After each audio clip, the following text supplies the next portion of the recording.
Have you ever been in a conversation with someone who just keeps talking?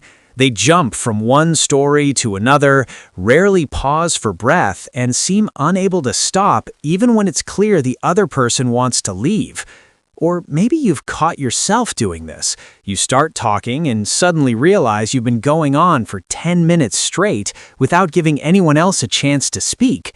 If this sounds familiar, there's a deep psychology behind it, and it's not what you might think. People who can't stop talking aren't necessarily narcissistic or attention-seeking. Often, there's something much more vulnerable happening beneath the surface. If you're someone who talks a lot, or if you know someone who does, understanding the psychology behind this behavior can reveal something profound about human needs, fears, and the ways we try to connect. Let's explore what's really going on in the minds of people who can't stop talking, and why this behavior might be less about confidence and more about anxiety. Talking is one of the most basic ways humans connect. It's how we share ideas, build relationships, and make sense of the world. But for some people, talking becomes more than just communication. It becomes a compulsion, a way to manage internal discomfort, or a shield against deeper fears. When someone talks excessively, it's often not because they love the sound of their own voice. It's because silence feels unbearable. Psychologically, excessive talking can be a response to anxiety. When people feel nervous, uncomfortable, or uncertain in social situations, talking can be a way to fill the void. Silence feels awkward, so they fill it with words. The more anxious they feel, the more they talk. It's a self-soothing mechanism, a way to regain a sense of control in a situation that feels unpredictable. The problem is, the more they talk, the more they might alienate the people they're trying to connect with, which creates even more anxiety. It's a cycle that feeds itself. There's also the need for validation. People who talk excessively are often seeking reassurance, approval, or acknowledgement. They're not just sharing information, they're looking for a response that tells them they matter, that they're interesting, that they're valued. This need for validation often stems from low self-esteem. Deep down, they might worry that if they stop talking, people will lose interest or forget about them, so they keep the spotlight on themselves by keeping the conversation going. Another factor is poor self-awareness. Some people genuinely don't realize they're dominating the conversation. They get caught up in their own thoughts and stories and lose track of social cues. They don't notice when someone's eyes glaze over, when they check their phone, or when they try to interject. This lack of awareness isn't always intentional. It's often a result of being so focused inward that they're not tuned in to the people around them. They're talking at people rather than with them. Now, let's explore the 5 key traits that define people who can't stop talking. If you recognize yourself in these traits, know that understanding them is the first step toward change. And if you know someone like this, these insights might help you respond with more compassion. The first trait is social anxiety masked by extroversion. This might sound contradictory, but many people who talk excessively are actually deeply anxious in social situations. They've learned that talking, being animated and keeping the energy up, makes them seem confident and outgoing. But underneath, they're terrified of awkward silences, of being judged, or of not knowing what to say. So they overcompensate by saying too much. They fill every gap in conversation because silence feels like failure. This pattern often develops in childhood or adolescence. Maybe they were praised for being talkative or funny, so they learned that talking equals acceptance. Or maybe they experienced situations where silence led to discomfort or rejection, so they learned to avoid it at all costs. Either way, the excessive talking isn't about confidence, it's about managing fear. The second trait is a fear of being forgotten or overlooked. People who can't stop talking often struggle with the idea that they might not be memorable or important. They worry that if they're quiet, people will forget them or stop paying attention, so they keep themselves front and center by dominating conversations. This fear is rooted in a deeper belief that their value comes from being noticed. They equate visibility with worth. If they're not talking, they're not contributing, and if they're without contributing, they're invisible. This belief creates a constant pressure to perform, to entertain, to keep people engaged. It's exhausting, both for them and for the people around them. The third trait is difficulty with emotional regulation. People who talk excessively often use talking as a way to process emotions.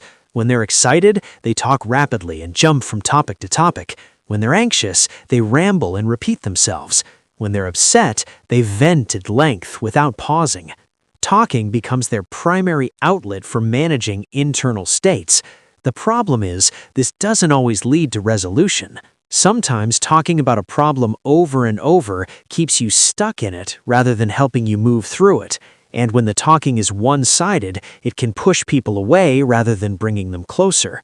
Healthy emotional regulation involves knowing when to talk and when to sit with your feelings quietly, when to seek support and when to process things internally. People who can't stop talking often haven't developed this balance. The fourth trait is a need for control. Conversations are dynamic, unpredictable spaces. You don't know what the other person will say or where the discussion will go. For people who need to feel in control, this unpredictability can be uncomfortable, so they take charge by talking. As long as they're the one speaking, they're directing the flow. They're determining what gets discussed and how. This need for control often comes from past experiences where unpredictability led to pain or chaos. Maybe their home environment was unstable, so they learned to manage uncertainty by controlling what they could. Or maybe they experienced situations where they felt powerless, so now they overcompensate by dominating conversations. Either way, the excessive talking is a way to create a sense of safety and predictability. The fifth trait is loneliness or unmet connection needs. Ironically, people who talk excessively are often deeply lonely. They're not talking because they feel connected.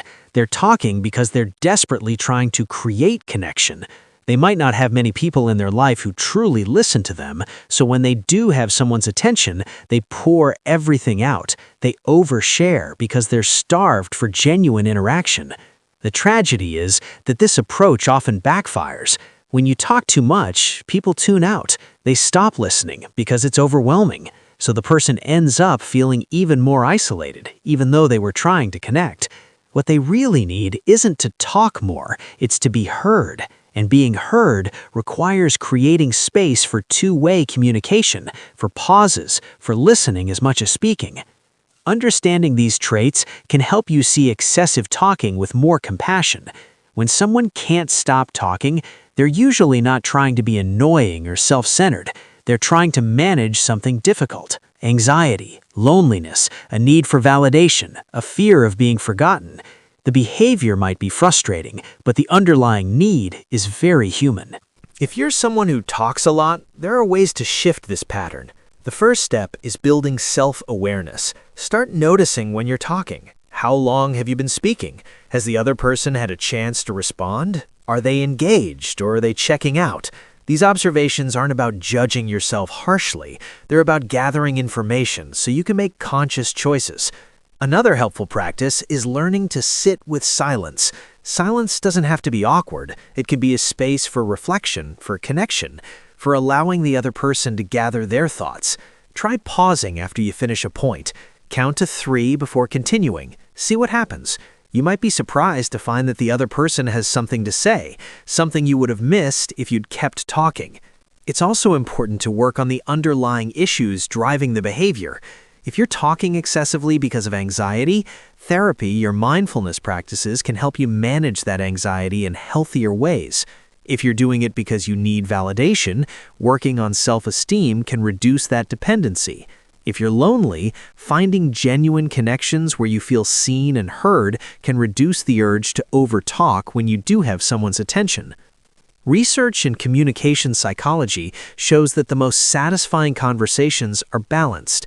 Both people feel heard, both people contribute, and there's a natural flow between speaking and listening. When one person dominates, satisfaction drops for both parties.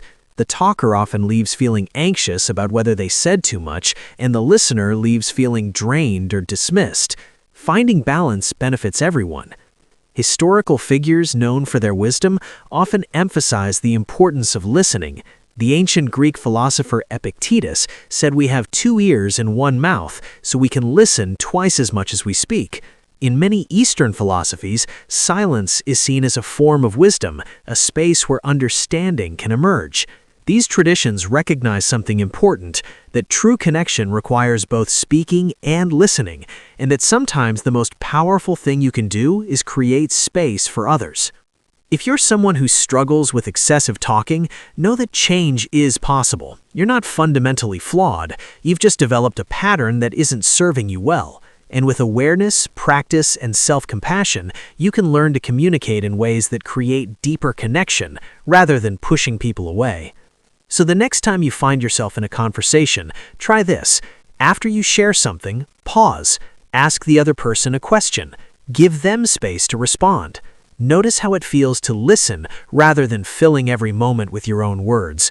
You might find that conversations become richer, more meaningful, and more satisfying when they're truly two-way. If this resonates with you, take a moment to reflect. Do you talk more when you're anxious? Do you struggle with pauses in conversation? And if you found value in this exploration, consider subscribing to Mura Psychology. We explore the behaviors that shape who you are and help you understand yourself more deeply. Remember, talking isn't bad. Communication is how we connect. But the goal isn't just to be heard, it's to create space where everyone feels valued, where conversations flow naturally, and where connection can truly happen. That choice starts with awareness, and that awareness starts now.